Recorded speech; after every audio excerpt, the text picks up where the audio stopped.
Shalom saudara, mari kita berjumpa pada kesempatan ini. Sebagaimana saat ini kita mau sharing firman Tuhan. Saya mengatakan sharing ini adalah bagian daripada pertanyaan jemaat-jemaat Tuhan. Dan kesempatan ini kita akan kupas, kita akan belajar sama-sama. Pertanyaannya adalah, Pak Pendeta, kenapa ya berdoa kepada Tuhan, minta kepada Tuhan, kok lama ya Pak Pendeta? Maaf Pak Pendeta, dulu saya penyembah berhala. Sepertinya waktu saya punya problem keuangan, saya datang ke Gunung Kawi. Cepat Pak Pendeta, doanya dijawab. Kenapa ya kepada Tuhan kok lambat? Saudara, jujur saya juga pernah mengalami seperti itu.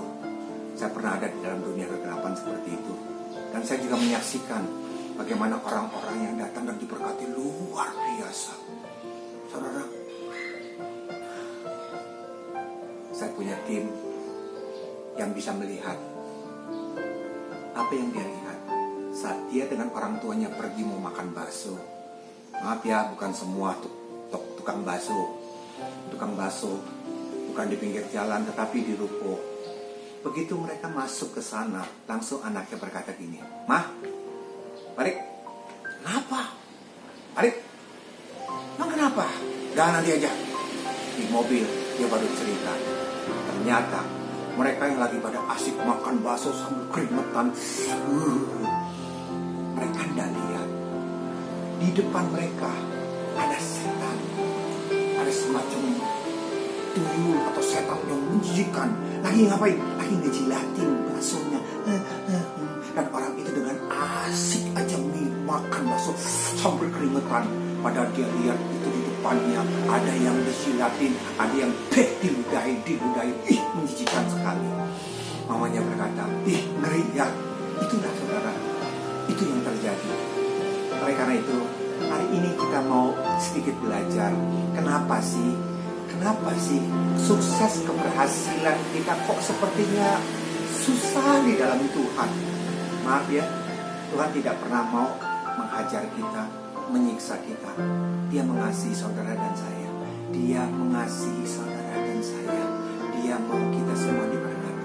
Tapi kenapa kita belajar hari ini? Siap? Haleluya. Tundukkan kepala kita berdoa. Kami siapkan hati kami untuk kami boleh melihat, untuk kami boleh belajar, untuk kami boleh diajar, sehingga bukan apa yang kami lihat, tetapi apa yang tidak kami lihat kau singkapkan sehingga kami boleh mengerti bahwa rancanganmu ada damai sejahtera. Rancanganmu ada damai sejahtera buat kami dan memberikan hari depan yang penuh dengan pengharapan buat setiap mereka yang berharap kepadamu. Urapi hambamu Tuhan, sampaikan isi hatimu, kami siap hati kami. Semua yang siap diberkati, sama-sama katakan amin. Saudara, kita buka dasarnya firman Tuhan. Di dalam Roma 8 ayat 35. Kita lihat dasarnya Roma 8 ayat 35. Saya bacakan buat saudara. Saudara jangan terganggu ya dengan motor seliweran ke situ, karena ini di halaman depan. Roma 8 ayat 35. Siapakah yang akan memisahkan kita dari kasih Kristus? Penindasan, kesesakan, penganiayaan, kelaparan, atau ketelanjangan, atau bahaya, atau pedang. Saudara, siapa yang bisa memisahkan kita dari kasih Kristus? Waktu kita lagi telanjang, waktu kita lagi lapar, waktu kita lagi ada pedang di sana, waktu kita ada kesesakan, tetapi semuanya itu tidak akan bisa memisahkan kita dari kasih Kristus. Ada amin? Yes. Tapi coba tolong saudara teliti lagi. Dari ayat yang kita baca, tidak ada kaya, tidak ada kata-kata sukses, tidak ada kata-kata keberhasilan. Jadi dengan kata lain, firman Tuhan ini mau berkata, ketelanjangan, kesesakan, kelaparan, pedang, bahaya, maut sekalipun tidak bisa memisahkan kita dari kasih Kristus. Tapi kalau kita diberkati, kita sukses, kita berhasil, itu yang bisa membuat kita terpisah daripada Kristus. Mereka berkata, oh masa Pak, kok bisa seperti itu? Saudara, Alkitab sudah jelas-jelas berbicara seperti itu. Dan contoh-contohnya sudah banyak di sana. Saudara jangan berkata musuh kita setan. Ya, musuh kita setan. Tapi setan tahu kelemahan kita. Kita suka akan uang. Dan di situ dia masuk. Saudara, ini yang terjadi. Saudara lihat firman Tuhan berkata, saudara dengan lihat firman Tuhan berkata dalam Matius 6 ayat 24. Matius 6 ayat 24. Firman-Nya berkata, tak seorang pun dapat mengabdi kepada dua tuan, karena jika demikian ia akan membenci yang seorang dan mengasihi yang lain, atau ia akan setia kepada yang seorang dan tidak mengindahkan orang lain. Dan perhatikan, kamu tidak dapat mengabdi kepada Allah dan kepada Mamon. Tapi firman Tuhan tidak berkata mengabdi kepada Allah dan kepada setan, tidak. Saudara, yang menjadi hambatan kesuksesan, keberhasilan, dan setan tahu, dan setan memanfaatkan itu sehingga kita pisah dari kasih Kristus. Saudara mungkin berkata, mana sih mungkin Pak? Saudara, firman Tuhan dengan jelas. Saudara lihat kan firman Tuhan di dalam 1 Raja-Raja 11 ayat 3. Siapa itu? Salomo. Hikmat Tuhan menyertai dia. Tidak ada raja yang lebih hebat daripada dia. Tapi saking hebatnya, istrinya 700, gundiknya 300. Saudara, dan mereka itulah yang menyondongkan hatinya kepada Allah penyembahan berhala, dan Tuhan marah sama dia. Lihat, kesuksesan, keberhasilan itu bisa menyondongkan dan memisahkan kita dari kasih Kristus. Itu bahaya daripada itu Mamon. Bahkan firman Tuhan dengan indah mengajar kepada setiap kita. Dan Lukas 18 ayat 18. Lukas 18 ayat 18 dan 23. Siapa? Orang kaya. Dia berkata kepada Tuhan Yesus, Tuhan yang baik, bagaimana caranya untuk aku memperoleh hidup yang kekal? Tuhan Yesus berkata, engkau tahu kan pengajaran-pengajaran, jangan ini, kasihilah, itu hukum-hukum seperti itu. Dia berkata, Tuhan, semuanya sudah aku lakukan sejak dulu. Luar biasa. Dia sudah bisa melakukan sejak dulu, dia sudah bisa melakukannya. Yesus berkata, oh ya, tinggal satu lagi. Apa? Jual hartamu, berikan kepada orang miskin. Wah, susah dia. Kenapa? Karena banyak hartanya. Kita tidak pernah akan bisa mengabdi kepada dua tuan. Kita percaya kepada Tuhan, kita tidak bisa melepaskan harta benda.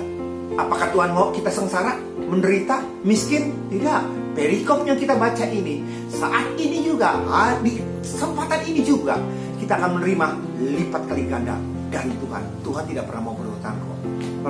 Itu yang terjadi. Jadi apa kesimpulannya di sini? Bukan tangan Tuhan kurang panjang, bukan pendengaran kurang tajam, bukan dia kalah dengan, dia tidak mau bersaing dengan siapapun. Dengan gunung kawi, dengan setan kuasa kegelapan yang bisa membuat engkau kaya, sukses, berarti dia tidak mau bersaing dengan mereka. Tapi Tuhan mau apa yang mereka berikan kepada saudara dan saya itu jangan sampai membuat saudara terhilang. Engkau lebih berharga daripada harta benda. Engkau lebih berharga. Kalau sesuatu yang diberikan dan doamu dijawab dan membuat engkau terhilang, dia berkata, biarkan dia miskin, biarkan dia terus dalam keadaan seperti itu. Maka itu yang terjadi. Oleh karena itu saudara, betapa pentingnya hari ini jangan lagi kita berkata kepada Tuhan, Tuhan kapan-kapan. Tapi Tuhan mau bertanya kepada setiap kita, jangan lagi minta, karena Tuhan sudah memberkati kita. Bagian daripada kita adalah kapan kita siap menjadi bendaharanya dia.